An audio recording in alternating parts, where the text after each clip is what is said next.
We already told the first part of their tale, of their formation as technically part of the French Foreign Legion, but in the field as battle units, eventually fighting for the Entente in the west, the east, and the south. However, that tale was by no means finished, and I'll continue it today, Czechoslovak Legions Part 2.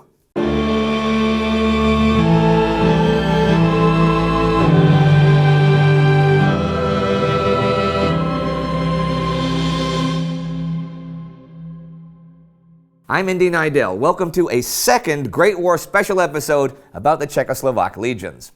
When we left off, Russia was just about to officially leave the war. Although an armistice had been signed months earlier, the Brest-Litovsk Treaty was signed in March 1918. Ukraine had signed a separate peace a month earlier. This left the Russian Czechoslovak Legion in a pretty tough spot. See, in 1918, as we saw in Part 1, the 1st Czechoslovak Brigade and the Czechoslovak military forces would see heavy action on the Western and Italian fronts.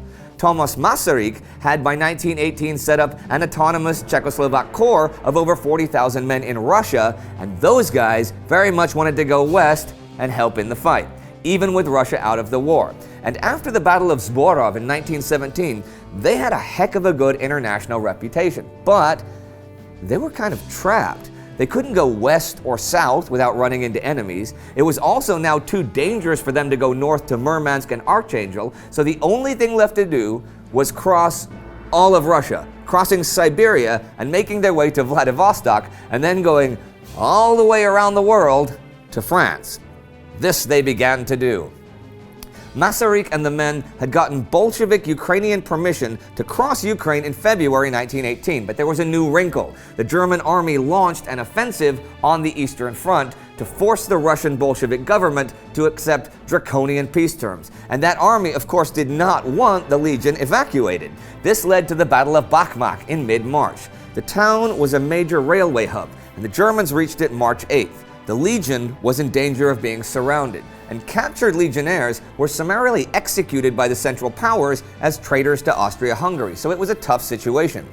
Over the following 5 days, though, the Legion defeated 2 German divisions in bloody battle, and the Germans then negotiated a truce, which allowed for the legions to bring their armored trains through Bakhmut and on to Chelyabinsk. On their journey, the legions encountered many German and Austrian former prisoners of war, who were heading east to their own lands to fight. This caused big tensions in general, but also because both sides needed the train tracks for their own use, so the going was slow.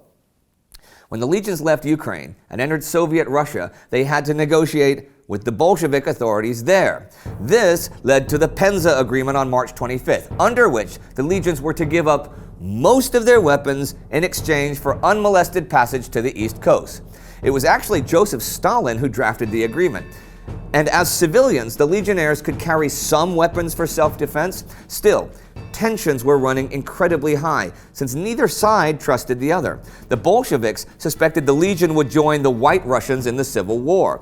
The Legion leadership was wary of the Czechoslovak communists, a part of the Bolsheviks in Russia, maybe trying to subvert the men. They also figured the Central Powers were pressuring the Bolsheviks to stall them as much as possible. There was a shortage of locomotives. The railways themselves were often in terrible shape, and the legions had to negotiate with local Soviets committees again and again and again and again, and it all blew up in May. There was an incident in Chelyabinsk the 14th. The Legion was heading east, and former Hungarian POWs were heading west. A chunk of metal or stone thrown by a Hungarian either wounded or killed a legionnaire, sources differ.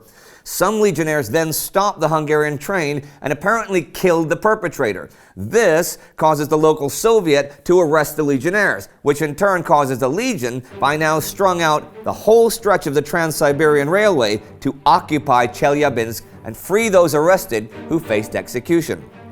So on May 21st, Leon Trotsky, after discussion with Lenin, gives the order to Russia to disarm or kill any member of the Czechoslovak Legion on sight. So the Legion was now at war with Soviet Russia and the Red Army, and fighting erupted at points all along the railway. The revolt of the legions lasted for the rest of the spring and summer. The legionnaires occupied numerous cities on the route eastward across Siberia, even as White Russians overthrew Bolshevik authority in local capitals like Omsk. By the end of June, the Whites controlled the railway from Lake Baikal to the Ural Mountains, and over the summer, Bolshevik power in Siberia was destroyed. The Bolsheviks had, however, executed the former Tsar and his family in Ekaterinburg less than a week before the Legion arrived and occupied that town. Side note, the Bolsheviks may have thought a rescue attempt was imminent, but I have no information that the Legion even knew that the Tsar and his family were there. Anyhow, when Kazan was captured August 5th, so was an imperial gold reserve. But by the beginning of the autumn, morale had dropped heavily among the legionnaires. The Red Army, growing ever stronger, had begun its counteroffensive, retaking Kazan in September. The legions had no reliable reinforcements and were not themselves growing in number. In any case, they were not even fighting the war they wished to fight. And when an independent Czechoslovakia was created October 28th, they wanted to simply go home. A coup in Omsk installed a dictatorship under Alexander Kolchak in charge of White Russia. And over the next year, the Legion guarded the railway, Kolchak's only real supply route, from partisan attacks. As 1919 wore on, though, Kolchak's armies retreated from the advancing Reds, and when Omsk fell in November, the White Army and thousands of refugees began the Great Siberian Ice March eastward. The legions then declared their neutrality, but when Kolchak was stranded on the railway and his bodyguard deserted, Allied representatives ordered the legion to get him to Vladivostok. Instead, they turned him over to the local government in Irkutsk. The Whites accused the legion of being traitors.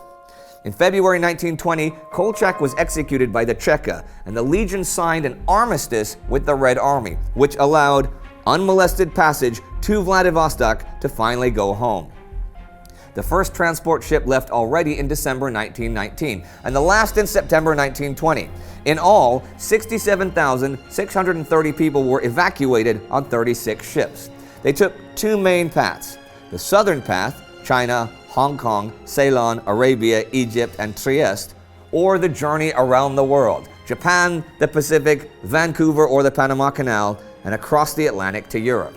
And after that, they became the core of the Czechoslovakian army, and those that made it home in time soon fought the Hungarians and the Poles, successfully defending the borders of their new nation, of which Thomas Masaryk became first president. Many of them became school teachers when not at war, oddly enough. A lot of monuments were built to the Legion, though the majority of them were destroyed in the Nazi occupation, and the communists weren't in any hurry to rebuild them. Since 1989 and the Velvet Revolution, though, some have been restored. Their legacy for their nation is a strong and proud one, and their tale, particularly those who served in Russia, a remarkable one. From small beginnings, by 1918, the Czechoslovak Legions, on whichever front they served, were a large and valuable fighting force with an international reputation for excellence. The adventures across Russia and the Russian Civil War were a lot more complicated than I had time to cover today, and it is just a fabulous story of a bizarre and chaotic period of history, and you should very much look it up yourself to dig deeper. You will not regret it. We'd like to thank Jack Salthouse, Jakub Weberschinker, and the Czechoslovak Legion Association for helping us put this episode together. Now, if you have not already seen the first part about the beginnings of the Czechoslovak Legions, you can click right here for that, and follow us on Instagram or Twitter to learn even more about the First World War. See you next time.